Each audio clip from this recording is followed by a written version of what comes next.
Hello and welcome to another edition of Critical Q&A, the show where I answer your questions based on what you've left for me in the comments section of my Q&A videos or have sent to me by email at askchrisshelton@gmail.com.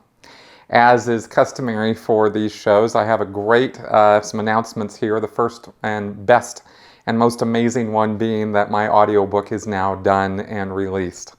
It's gone through the whole process of getting through the Amazon QC thing, which took about a week, and that's all done now. It is available for purchase on Amazon.com or Amazon in your area for my international viewers. It's also supposed to be going up on iTunes shortly. It wasn't there last night, but it should be soon. And of course, because it's available on Amazon, it's available on Audible as well. So check it out. And I hope you guys really enjoy it. It took me quite a bit of time to record it. And I, of course, did it all myself right here, because why not? And I think it does, of course, listening to it in my glowing voice, of course, adds a whole new dimension to the book. So Scientology, A to Xenu, an insider's guide to what Scientology is really all about, is now as an ebook, as a published hard copy book, soft cover but hard copy, and as an audiobook now. So enjoy. And with that, actually, let us get on with your questions. We've got some good chunky ones this week, so let's get right to it. Ron Waters. One thing I've got on my mind is the as-isness, exact duplicate. No two things can occupy the same time, place, basis of getting rid of mass in the mind. Can you explain this? All right, so for anybody who doesn't have any idea what I just read here, Hubbard explains in Scientology that the mind consists of mental image pictures, or that's the contents of the mind, are mental image pictures that people are taking and they're three-dimensional sense memories. There's not just a picture. The word picture or facsimile is used in Scientology to describe it, but it's really a three-dimensional sense image that includes all sight, sound, taste, touch, body position, muscular tenseness, like every sense that you could imagine. And Hubbard came up with a list of like 76 different senses, including, internal feelings and ideas, motion sense, are things in motion around you? Are you moving? Those kind of things, temperature. So all of these things are recorded in these sense imagery that he calls mental image pictures. The mind holds these things because Hubbard said that the brain is too small to do it. What with the neurons and everything, he claimed that he had done some calculations and that it was impossible to keep longer than 3 months worth of memories in the noggin, and that was a further proof that there must be some other thing, ergo a spiritual being, who has this thing called a mind, and the mind is only a semi-physical thing. It's something that the spiritual being or the Thetan carries around with him from life to life. He keeps his mind with him. He doesn't lose his mind. So in the mind are these sense images or pictures, and the reason I'm talking about all this is because in order to get into the nitty-gritty, the real hardcore minutia of Scientology now, that's what this question is addressed to, because in 1954 and 1955 or so, Hubbard started coming up with this idea that, okay, if we have these pictures and they're stored in the mind, and these things have a degree of mass connected to them, they're made out of energy. And it's some kind of higher form of energy. Hubbard was never very specific about what it was, but it's some form of energy that exists, that is sensed with the e-meter. See, here's the thing. Hubbard sort of got himself into a corner because he said that the e-meter registers resistance that's caused by the energy of these pictures. The picture literally moves in on the person's body and alters the mass or electrical resistance of the body, and that's what the e-meter needle is showing when you have somebody on the meter.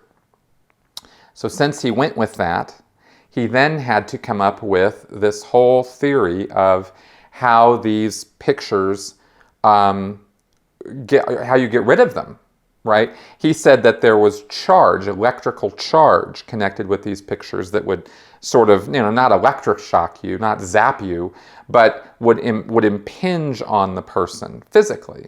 And that would account for, headaches and other somatics or problems, physical problems, or things like that a person had. Like if like Hubbard implied or stated in certain lectures that if you had let's say a nerve issue in your arm where you couldn't feel things below your elbow, let's say, for some reason, you had an injury or an accident or something, he made the claim that these energy pictures or these sheets of energy would actually physically be getting in the way of the neurons and the electrical signals in the body. Now, he offered this up as one of many different explanations he made over the years.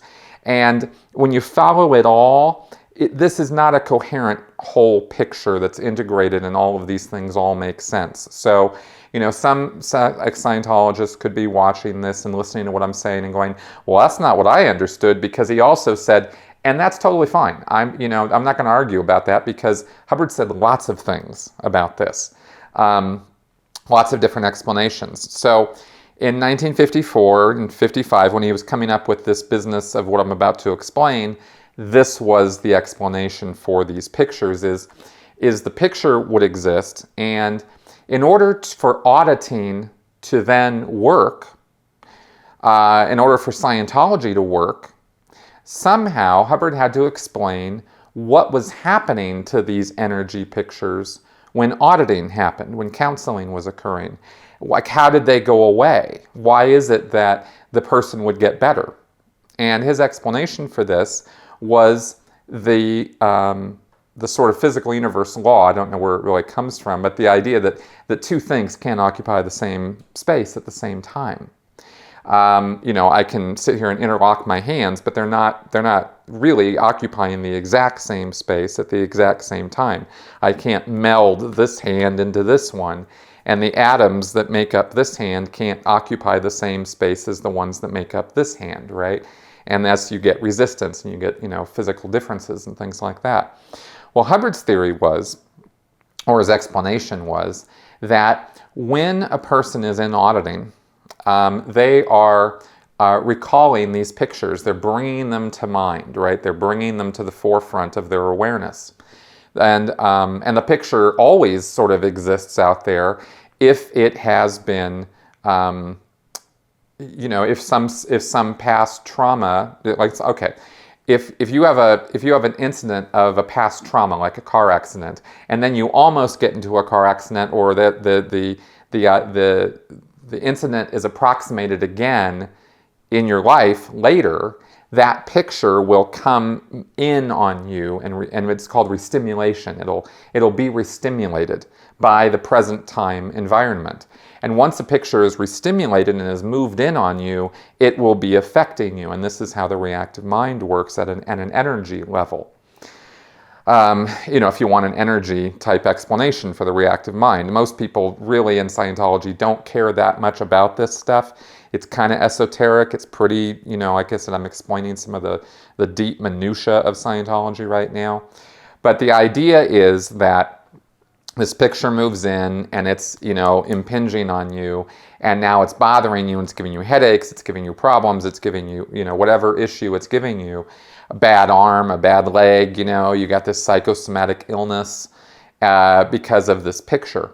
So, in auditing, when you recall what's happened to you in the past, you are newly creating that picture, right? You're forming a mental image idea of what happened to you, and And the idea, according to Hubbard, and I don't claim that this makes any sense. This isn't valid. This isn't true, okay? But what he claimed is that because you're creating this new image, this new idea, it would be something that would occupy, once you've really looked it over and really created it and really got all the details right, it would occupy the same space and time as this original re-stimulated picture. In other words, you'd be recreating it newly. And by doing so, and because it's the exact same picture of the exact same incident, it does occupy the same space that re-stimulated picture does, and then poof, it goes away. The whole thing goes away. And Hubbard called this process, or doing this, creating an exact duplicate of something, as isness. And that's a very strange term. He sort of described this idea of isness, like a thing is, it exists, and it exists, purely in its own moment, right? And there's no time connected with it.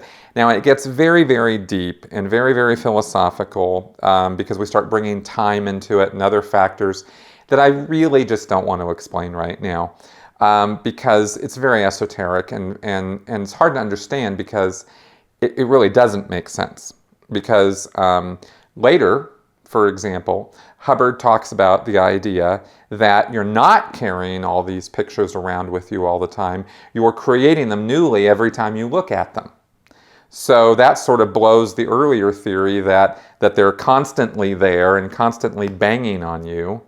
Right? Like those two ideas don't totally go together. And there's other contradictions that come in later and with other explanations Hubbard made. So anyway, I'm sort of just kind of, not trying to gloss over this, but just trying to give enough explanation to answer this question, which is that this is how auditing is supposed to work, right? Is that the picture's there, the person creates it again newly, and it makes it go away through some poofery, sort of magic. And that's how auditing works. So there you go. Ada, I have heard and read a lot about the RPF, but I'm still not fully clear about it. Yes, people are made to run, not talk to anyone, work very hard, eat scraps, sleep on the floor, a guard is at the locked door, and there are bars on the windows. It is like a bad prison with heavy work program during the day. But can a person, if they make up their mind, simply say, I am not going to oblige, and I demand that I be let out? The church maintains it is voluntary, and it seems to me that there is some truth to that in the sense that people do not refuse to go to the RPF and believe they need to do it for their own good. I understand that they are brainwashed, but I want to assume that someone is not, or have come to their senses, and demands to be let out. What will the church do in that instance? Will they use physical force to keep someone locked? Will they threaten use of physical force?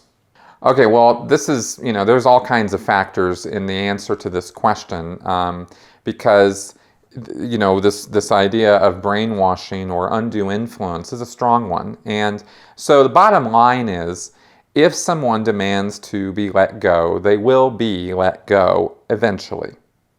Until they're let go, will there be the use of physical force to restrain them? Sure, that'll happen.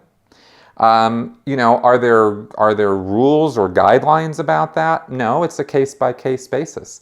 Some people have been physically restrained, others have not. Some people have been physically beaten, others have not.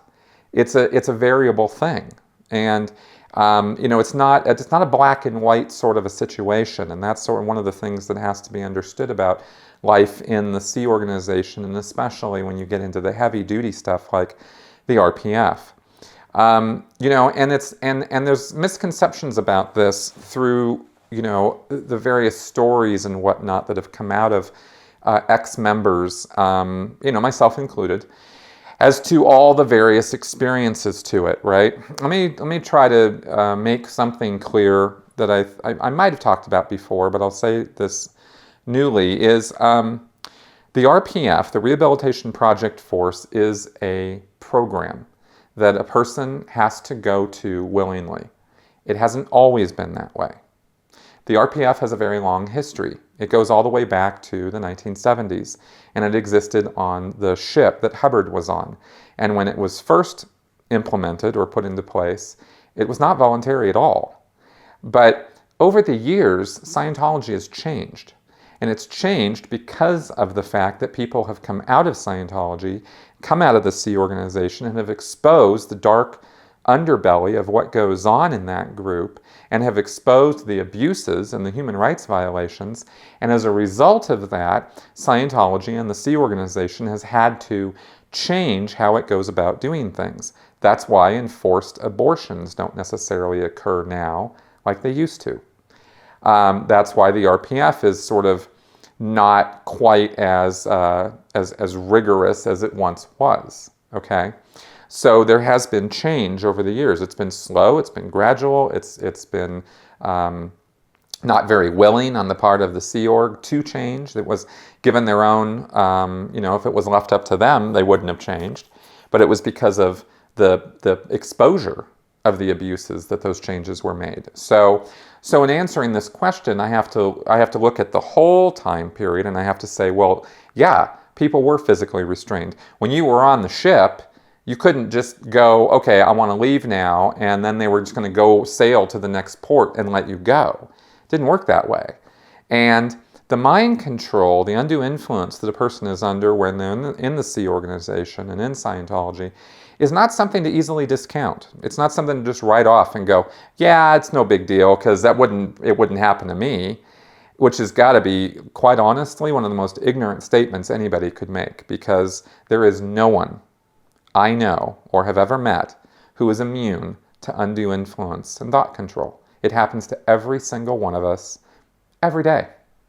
And when you learn about this, and you learn about how we accept truth, how we accept reality, how we go about making decisions and judgments about things, then you learn how it is that people are under all kinds of undue influence all over the place, right?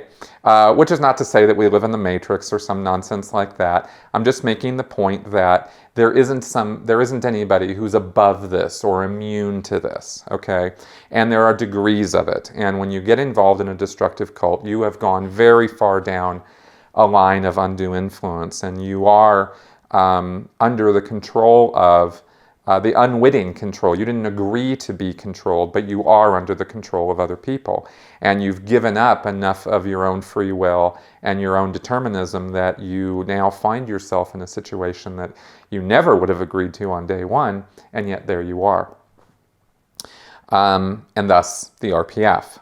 So if you fight out of that, if you get your head out of that space and you go, look, this is crazy, I don't want to do this, you can push yourself out of it, and Scientology or the Sea organization won't have any choice but to let you out. But they will delay the process. They will take months before they'll let you out. They go through all these procedures. There's a lot of waiting around. There's a lot of just doing busy work just because they're stalling, really. And they take various opportunities to sit you down and try to change your mind, try to get you indoctrinated, right? They try various approaches and various means. One of them is by sitting you down and putting you on the e-meter and asking for your crimes or asking for what it was you've done that was wrong.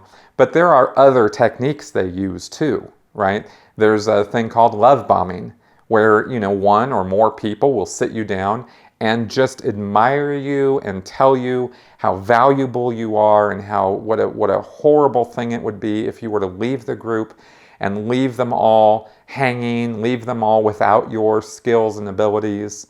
And it's kind of a little bit of a guilt trip, but it's mixed in with a lot of ego, boosting, right? How wonderful you are, how great you are, what an asset you are to the group. And and then also talking to you about, why did you get into the group in the first place? And don't you still want to see that accomplished, whatever goals or purposes you had, saving the planet or becoming a better person or moving up the bridge yourself, all these various things. They're all techniques that are used to keep the person on board. So a person who wants to leave is subject to all of these things. And we concentrate on or talk about the physical abuses and the hardships and stuff, and we don't really talk enough probably about the other much more subtle forms of mind control that go on. But some of those more subtle forms are even more powerful than the physical abuse or physically restraining somebody. And unfortunately, legally, those more subtle forms of coercion and heavy-duty persuasion techniques are not particularly recognized legally, right? And so the church can get away with any number of those things, or any destructive cult can get away with any number of techniques. But since they're not physically tying you down, hey, what's the problem? He was free to leave anytime he wanted to, But when you truly believe that if you leave this group, you will suffer a lifetime of hardship and toil and suffering, and if you truly think that by leaving this group, you are dooming the world to a horrible existence, then are you really free to go? Like, these are things that enter into the equation. So that's just something I wanted to mention. Also, another thing is that the stories about the hole that David Miscavige created in the double-wide trailer up at the International Base in Hemet is not the RPF. That is not what was done to those people in that double-wide trailer with the bars on the windows and the guard at the door. That's not the RPF. That is a different thing. That's something Miscavige dreamed up all on his own. And it has similarities to the RPF, but it's not the RPF. So I just wanted to make that clear, because those things get confused. And also, just one last thing I'll clarify in this is that the RPF is a Sea Org only activity. Now again, hasn't always been that way. I've met people who did the RPF who were never in the Sea Org. This is back in the 80s. Right, when things were really wild and crazy. So again, things have changed over the years. Things, get modified. Things get revised, etc. So I'm trying to give as clear a picture as I can, and I hope this helps answer your question. Murray Luther. Hello, Chris. I listened with interest to your eval of Scientology auditing as a form of hypnotism. Though I logged in years of countless hours in auditing sessions, I've never considered the hypnotic aspect and how that might have affected me. And it brought up a question in mind. How would you compare Scientology auditing with an e-meter to the old-fashioned Book 1 auditing using the Dianetics book only? This may be a little too inside baseball for your average viewer, but I'd appreciate your perspective. Sure. I have actually written about this in my book, so check it out, because I talk about auditing and the hypnotic aspect of it in my book. But just to answer your question, Dianetics techniques are hypnotism, like straight up. Like there's not even a lot of sugarcoating to it. The only real difference between Dianetic Book 1 auditing techniques and hypnotism is that Hubbard tells you it's not hypnotism. And that's about it. Because in the original Book 1 Dianetics auditing techniques, you lay on a couch or you sit in a chair, you close your eyes, the auditor counts down from 10 to 1, and you are expected to go into a trance state. It's called reverie in Dianetics. And reverie is a hypnosis term as far as I understand. So you actually do go into a light or, heavy trance state, depending on how tranceable the person is. So then the person is made to go back and relive, experiences in the past, down a chain of incidents until they hit, some early incident and regress through those incidents. And the end result is supposed to be that they, blow any emotional trauma or pain and suffering connected with those experiences. And the person has been given the pre-hypnotic suggestion that is exactly what's going to happen. Context means a lot, and when a person is given the context of an experience before they experience it, then everything in their mind works to make that experience match what they've been told to expect. That's true of almost any experiences that we have. There's a thing called confirmation bias, which enters in where a person will confirm, what they expect to see or hear or experience because of their pre-existing ideas about the thing, whether they came up with those ideas themselves or whether somebody gave those ideas to them, right? So all of these things enter into this and play a part in the picture.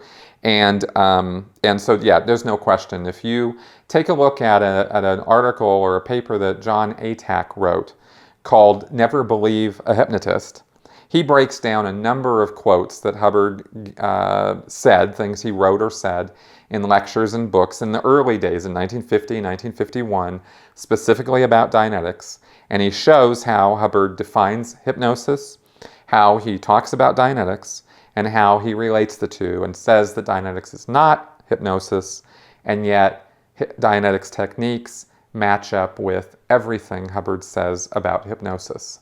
So, there you go. Artist for Echo. I need to make clear that I am not asking about David Miscavige, as he is a whole other issue, as he can do whatever he wants to people. I'm looking for a general membership Sea Org view. I have gotten some mixed impressions of how Scientology handles broken policies and rules. Given what I have read, it seems to me that Scientology is all about working lists steps in order, and this includes punishment. One example, the suppressive person letter I once looked up, said something like, if you do steps A to E, then you can come back to the church. Also, several comments you made about the RPF gave me the feeling that you have broken rule X, so you do steps 1 to 10, you're forgiven and all is well. This sounds almost impartial. Elsewhere, you and others talk about how arbitrary everything is and that it takes a lot of sucking up. So I wonder, which is it? If you were magically, yes, I know it's impossible, able to follow all the rules, would that mean you would never get into any trouble, or are you at the mercy of those above or around you? When you do break a rule, is the process of forgiveness a step-by-step impartial system, or is it up to the whims and moods of those above or around you? Well, something to keep in mind about Scientology, like any other human group or system, is that it's made up of humans.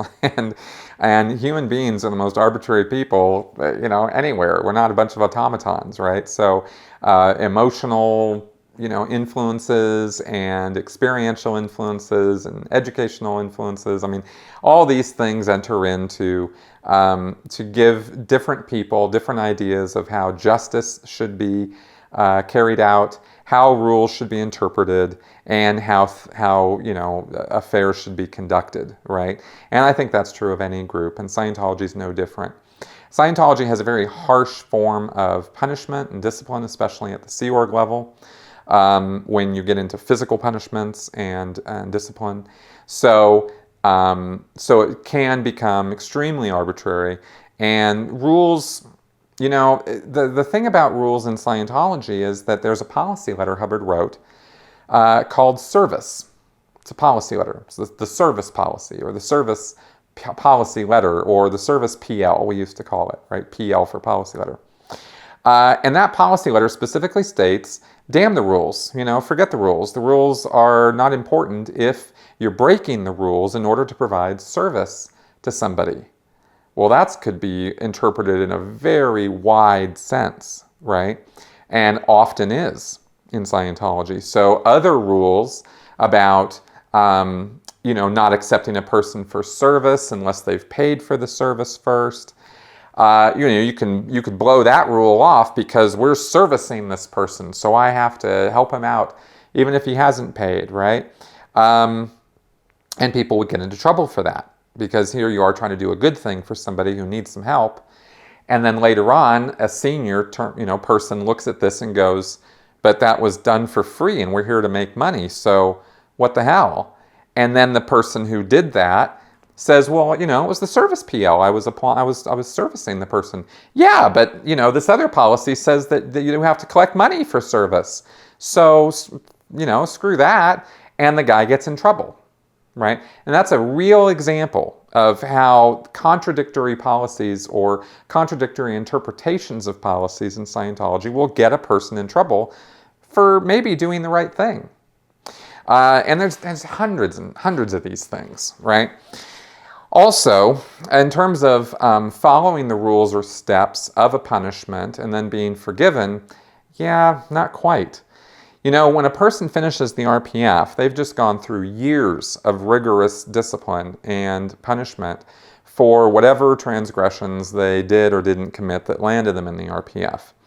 When you come off the RPF, you are not trusted, not even a little bit, like no, right? People are certainly glad to have you back around, but as far as trusting you, it's all very tentative. It's all very, well, let's just see if this guy's really handled sort of thing, right?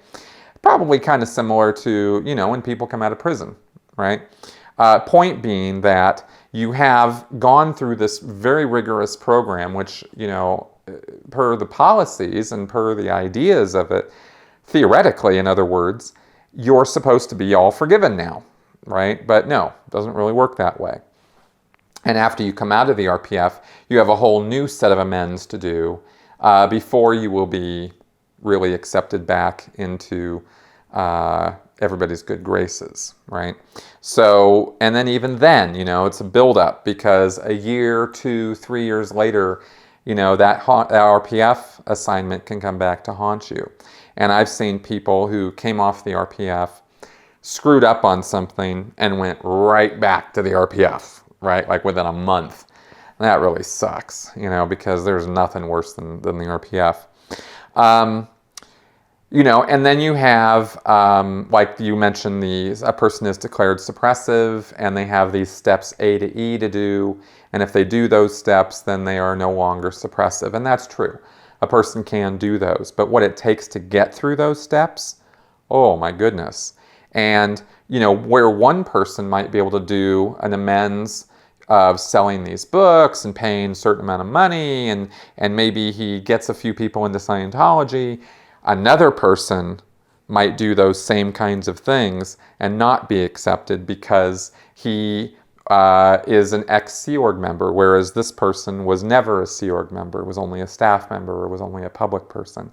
And so, you know, it's not the same. And so the ex-Sea Org guy is going to have to do 10 times more amends and 10 times more work to, you know, before the person who approves this is going to approve it, right? Might be the same guy approving both things, but he's gonna have you know, double standards for those two people, because that's the culture of Scientology and the Sea organization. So it very much is up to the whims of different people as to how much punishment's meted out and what it takes to get back in good graces or get back into, you know, once you violated or broken any rules.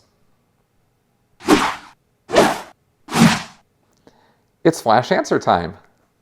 Bob S. Why are none of Scientology's books available for e-readers? Are they just that behind the technology curve, or do they just want to max out their printing plant? Granted, some of Hubbard's fiction is so available. Yeah, no, they're just behind the times. You know, they didn't come out with lectures, Hubbard's lectures on cassette tapes until 1986, 1987.